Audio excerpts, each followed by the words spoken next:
বার্সার ইতিহাসের একদম প্রাইম প্লেয়ার, তাদের শ্রেষ্ঠ প্লেয়ার লিওনেল মেসি একবার রিয়াল মাদ্রিদের লগোর উপর দিয়ে হেঁটে চলে গিয়েছিল। এটা কিন্তু মানে পৃথিবীর কোনো প্লেয়ার এটা করবে না, কখনই করবে না। সে যত ছোট ক্লাবে খেলুক বা সে যত বড় ক্লাবে খেলুক, এটা করবে না।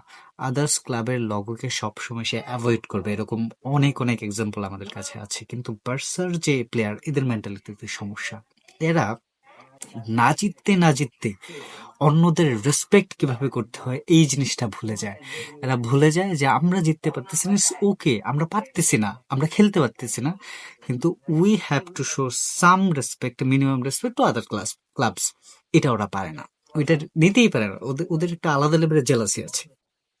এইসব জিনিস থেকে ওরা বের হয়ে আসতে পারে না। এবং সেম তাদের ফ্যান বেস অন্যান্য ফ্যান বেসকে সহ্য করতে পারে না, লিটারালি সহ্য করতে পারে না। অন্যান্য ফ্যান বেস কিছু জিতলে সেইখানে দিয়ে গিয়ে দেখবেন যে টাইপিং করতেছে, বার্সার ফ্যানরা টাইপিং করে উল্টায় ফেলতেছে যে "হ্যাঁ, তোমরা এটা জিতছো, এটা চাইলে বার্সা প্রতি বছর জিততে পারে"। কিন্তু মানে গালি দিতে ইচ্ছে করে মাঝে মাঝে, বুঝছেন?